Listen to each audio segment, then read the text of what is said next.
Hello everyone, and welcome back to my channel, where everything you're about to hear and see has been done in one take. I'm your host, the One Take Man. Today's video sees me continue my look into Marvel May, the theme month where I talk about a potential animated adaptation of various Marvel properties, maybe in a shared universe. This time with a look at Thor, who is striking a very unfortunate pose right now. And again, it is with his left arm, so it's probably not as bad, but still, not great. Anyway, all the pictures you're about to see, and I'm about to use a lot of pictures, are from the Marvel Fandom Wiki. So I claim no ownership of them. I am simply using them in this moment at this place for demonstrative, for demonstrative purposes. So what would I want to do with with an animated adaptation of Thor? Well, to start off, I kind of want to showcase more of his more of his world and more of his mythology, or more precisely more of Marvel's history of adapting Norse mythology. And to that end, I think it makes sense to have to have the first season take place either entirely on Asgard or entirely around, or actually not around Asgard, but not in Asgard, but say around it or managing the affairs of Asgard. Uh, the first episode would be, let's see, Odin. Odin declared that he will enter the Odin sleep in order to maintain his strength, and as he typically does around this, when he has to do so, he will more or less divest his powers. The leadership over Asgard's armed forces. There's an ambulance driving by. I hope it won't disrupt too much. Anyway, as I was saying, the leadership over Asgard's armed and enforcement forces will fall over to Thor, but his administrative duties will fall upon Freya, his wife. Who I have to say has been quite shafted in most adaptations so far. So seeing her do something seeing her do something a little bit more more active or more involved in that sense would do her plenty of good. When he enters the Odin sleep, however, Ymir, leader of the Frost Giants, leads an attack against Asgard, and I think that's what the first episode is going to primarily cover. Asgard's response to this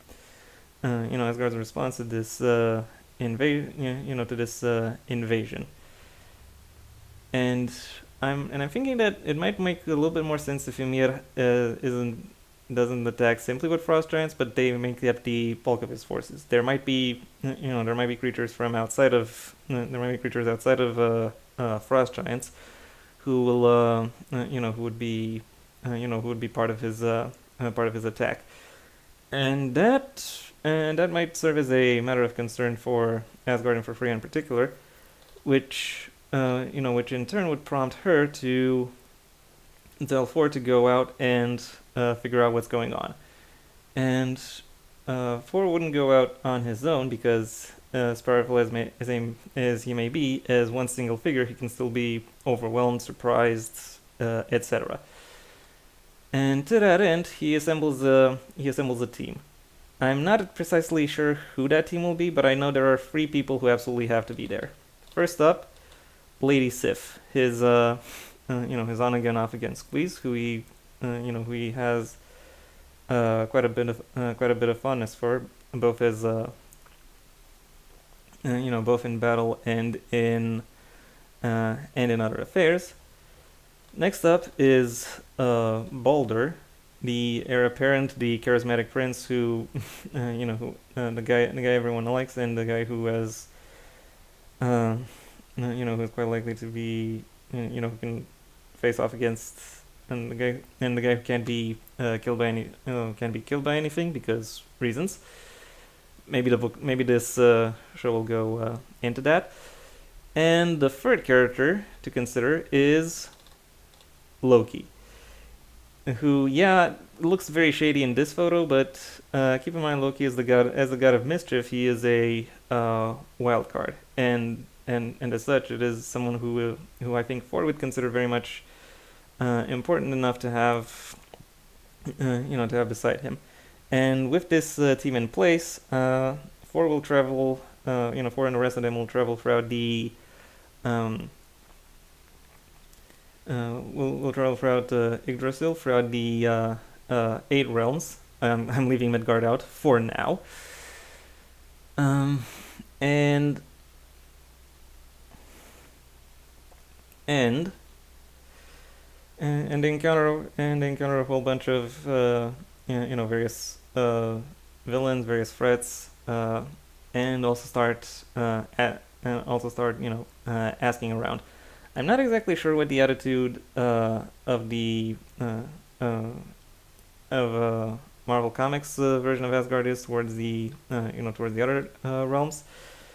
So this is, but nevertheless, this is the place where it's where it's worth exploring. What kind of conflicts arise? How are these how are the various realms structured? What are their various how are they loyal to Asgard? And if not, why not? And because Loki is going to be around, he'll also be doing his own thing among all of these realms, primarily gathering an army who he will be able to use, who will be able to utilize in the season finale to claim the throne of Asgard. Obviously, that's typically where any story involving Loki tends to go. One of their one incursion that I think will last a little longer than the rest will be in Helheim, to deal with Hela. Hela would obviously not be pleased with that because they see it as because she would see it not just as an incursion over her realm, but also also it being a very presumptuous attitude to have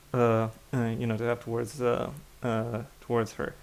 Oh, just because you've been attacked, you think I'm at fault? Screw you. And then, because she is not just an Asgardian, but one of the most powerful Asgardians, or at least within this adaptation, I imagine dealing with her will perhaps be a mid-season 2-parter, which I've kind of done a lot over the course of Marvel Me. Anyway, they still overcome her. However, she is still able to collect certain things from each member of Thor's team, which will come into play a little bit later over the course of the show. But as I said, more on that later.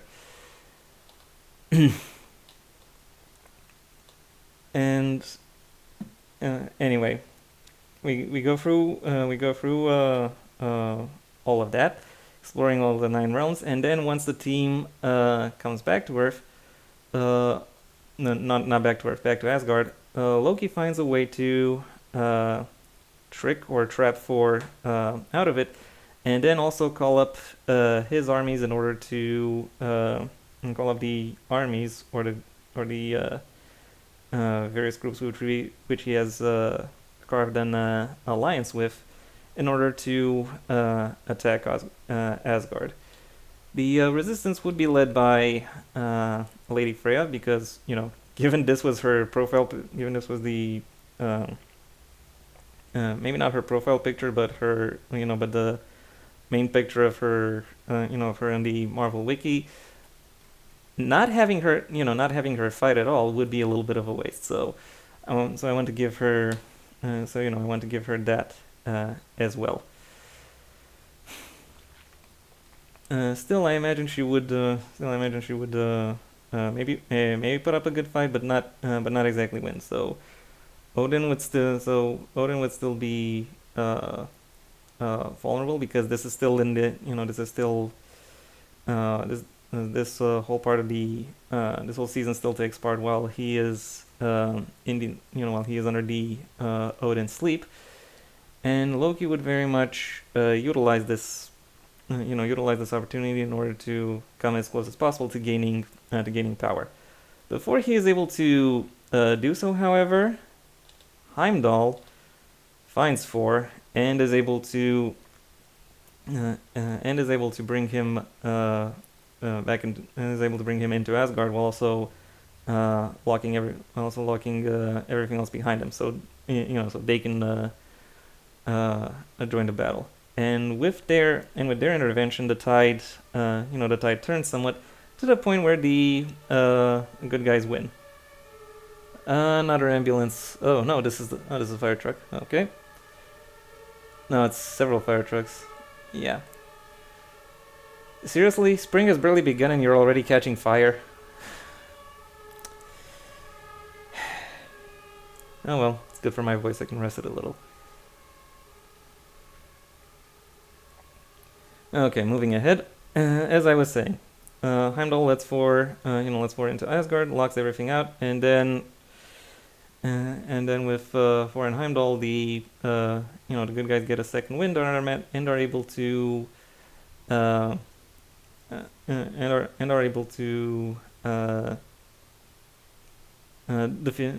defeat the invaders. My stance towards towards this invasion is that again I'm not exactly sure what Asgard's reign is how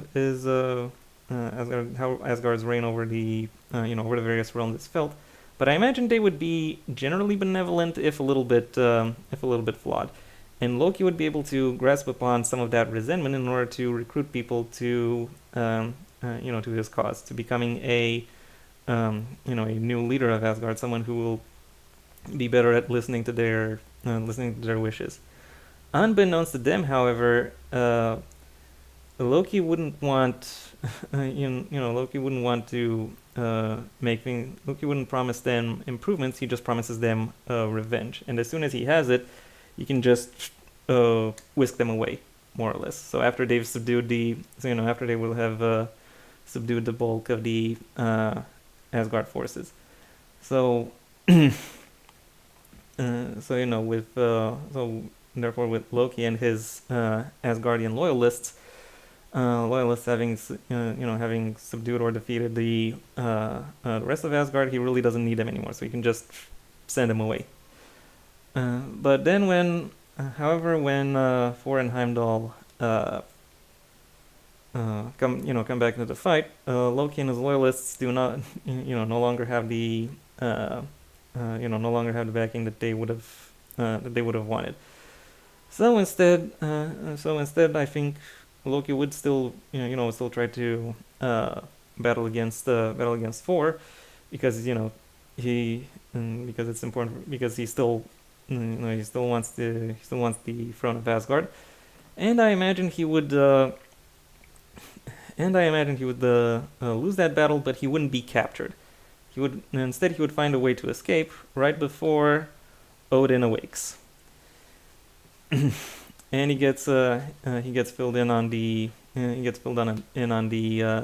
details. I imagine Freya would perhaps suggest that perhaps suggest amnesty for the peoples involved, and maybe they should try listening to them a little bit more, because that is something she noticed will have been important to deal with.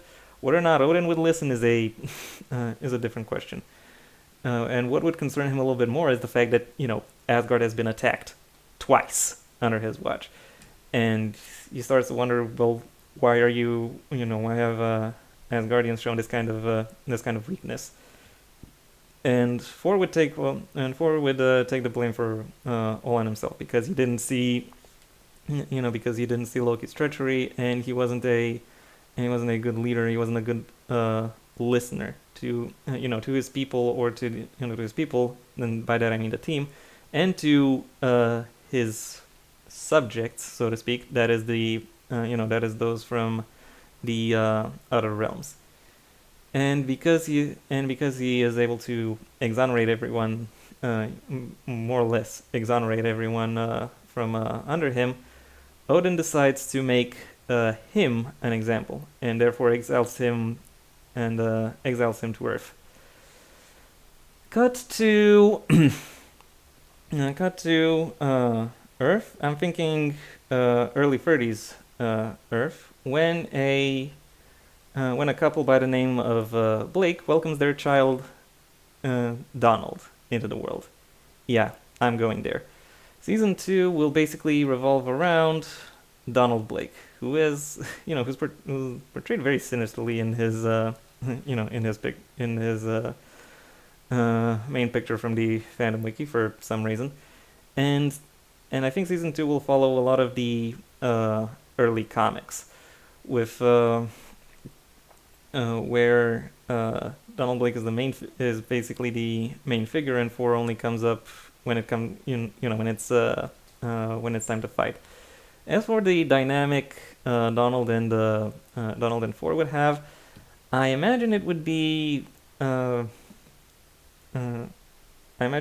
somewhat similar to the dynamic either Bruce Banner and Hulk have, or if we're to go to a Buffyverse comparison, the one Ben and Glory have, where they share a body, are aware of each other, and maybe even talk to each other, with one being the other's inner voice, or maybe they could both take turns being the one being the other's inner voice, and therefore influencing each other. And it would be within this season that I think a lot of Thor's Earthbound villains would come a little bit more to the forefront. People like the Absorbing Man, Wrecking Crew, maybe even Graviton, if you want to go, down that route. But also, I imagine the occasional Asgardian threat could still pop up. I mentioned Loki is Loki will have gone missing after the end of after the events of the first season, so he could make an impression, or otherwise pull some levers in order to make things happen for Thor, put him in some level of difficulty. As for Donald, but still, I do want to expand a little bit upon the Earthcast as well. Primarily, Jane Foster, who is portrayed here in her Valkyrie outfit. Foreshadowing is a literary technique that kidding. So, yeah, Donald Blake will be working with Jane Foster over the course of this season, and I do want to get a little bit into showcasing them as doctors, as people with their particular level of competency. And yes, even though as I said, Donald Blake will be born in the born in the 30s. The second season would take place on Earth in the 1960s. So it might be a little bit more unlikely for Jane to be a doctor, primarily an emergency care doctor. I still think it would be worth having her in that place. Why an emergency care doctor? Well, because I imagine the relationship between her, Thor, and Donald would be similar to the relationship between Clark, Superman, and Lois Lane, at least in the beginning, where the lady in the picture has a friendly rapport to the alter ego, but a romantic spark with the superhero. And given that she would be, throw herself in harm's way to protect those who can't protect themselves, that would also earn Thor's admiration, somewhat obviously. Maybe not his love, but definitely his admiration. And yeah, as I said, there could also be various Asgard-based, Asgard-based threats that would, that would attack for it.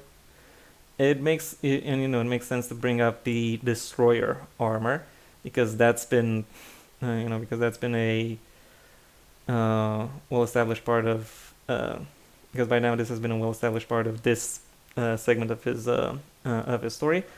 But one character who I think would be more interesting to introduce here would be Amora the Enchantress, who, just like Loki, has magical ability. Maybe she's Loki's protege to some extent, and she definitely has a crush on Thor. So that could serve as an interesting new complication towards the second season's latter half, and especially when looking into the relationship dynamics between Donald, Thor, and Jane, and how exactly does the Enchantress play into it? Especially because I imagine her being able to make a very tantalizing offer for both Donald and Thor, namely separating them. She's giving them the chance to. She's potentially giving them the chance to do that, and I imagine that they might eventually take her up on that offer, but not before the season 2 finale. The season 2 finale, which which could perhaps see Ymir launch another Frost Giant invasion, but this time against Midgard, and Thor and maybe even some allies would stand proudly against this invasion. Jane would obviously get in on the fray, and unfortunately, she would get. Let me scroll up to her. Yeah. So as I said, she would get into the fray, trying to help as many people as she could. However, she would unfortunately get caught in the crossfire, and she finds herself in problems that only magic would be powerful enough to solve. And it is at this point that Thor, and maybe even Donald as well, turn to Mora and tell her to save Jane. And maybe Donald would be willing to give up his own life in order to save her. That kind of and give him his heroic moment in that sense. And Amora does just that, except she doesn't resurrect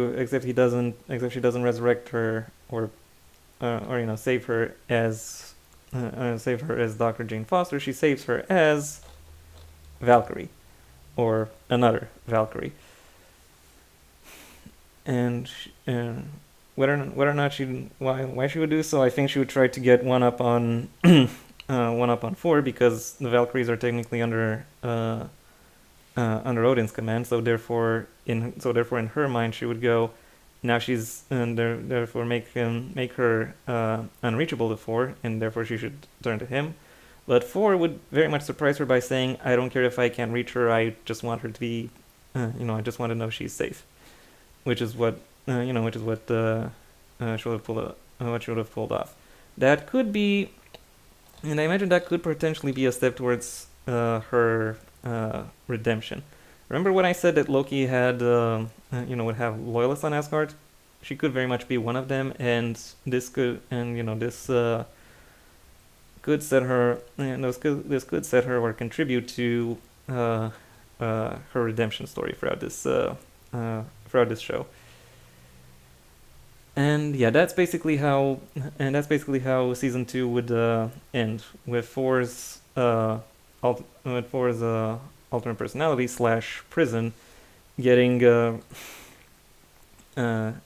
destroyed, and him therefore learning the value of learning the some kind of moral lesson, which leads to him being once again accepted among Asgardians. And then we cut to season 3, And for season 3, I kind of have a more unorthodox idea, one that actually starts with Hela.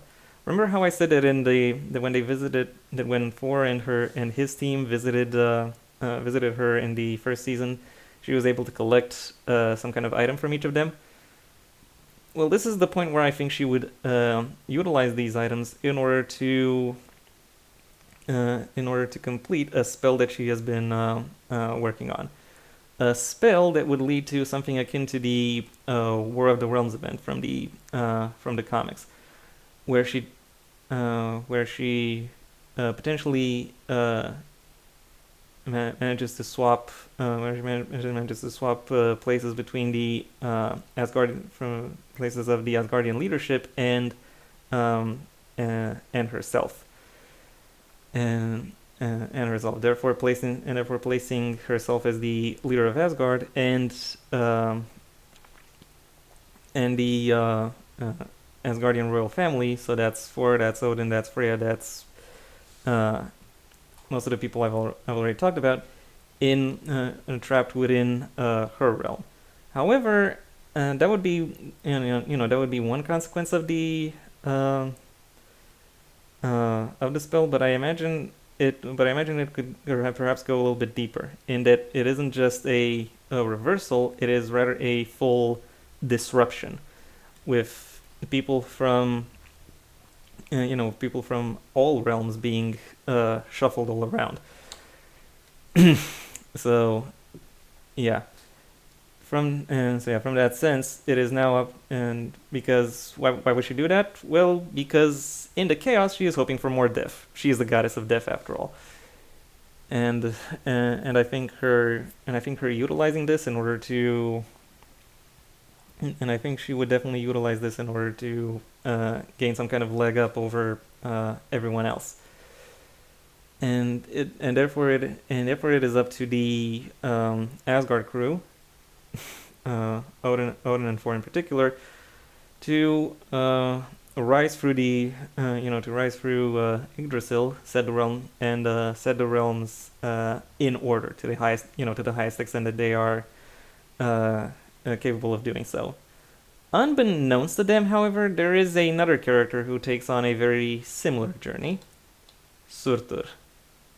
Yeah, I'm combining this narrative with a bit of a Ragnarok, a little bit with the Ragnarok story, because I imagine Surtur would either also be shuffled, or he would be one of the few people who who would still be within his original realm.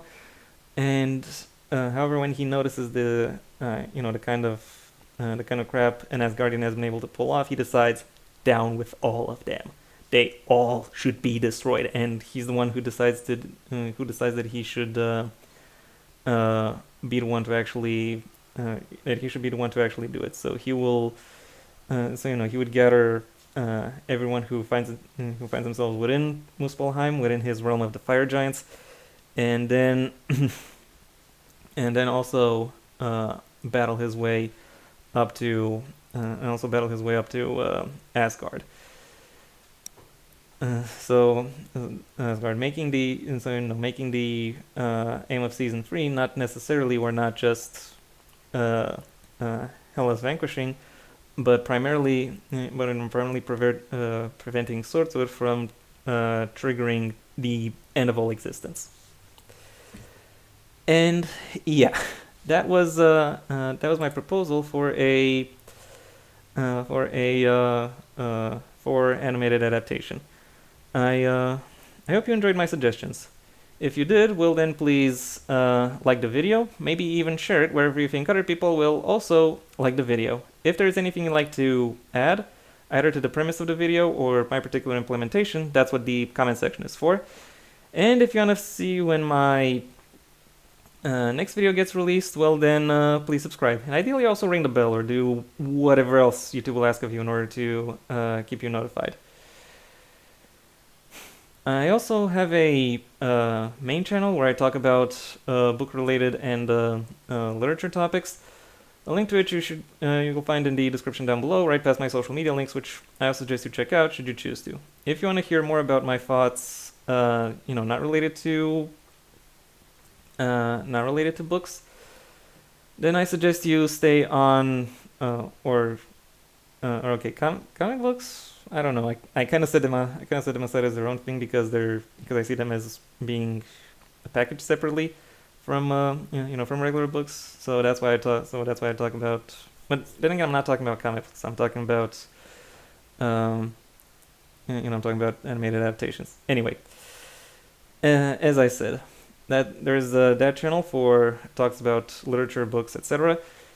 And if that doesn't interest you, then I suggest you stay on this channel, where you can go through where I make videos on a broad variety of topics. Sometimes it's comic book adaptations or adaptations of comic books to to the silver screen. Sometimes it's about adapting something else to some other medium. Sometimes it's not about adaptations at all. Sometimes it's just gameplay. Sometimes it's just discussion. Whatever tickles my fancy in a moment, really. And if none of these suggestions sound interesting to you, then I suggest you go ahead and do whatever you want the rest of your day, because it is your day after all. And yeah, that was it from me. So until next time, I have been the One Take Man.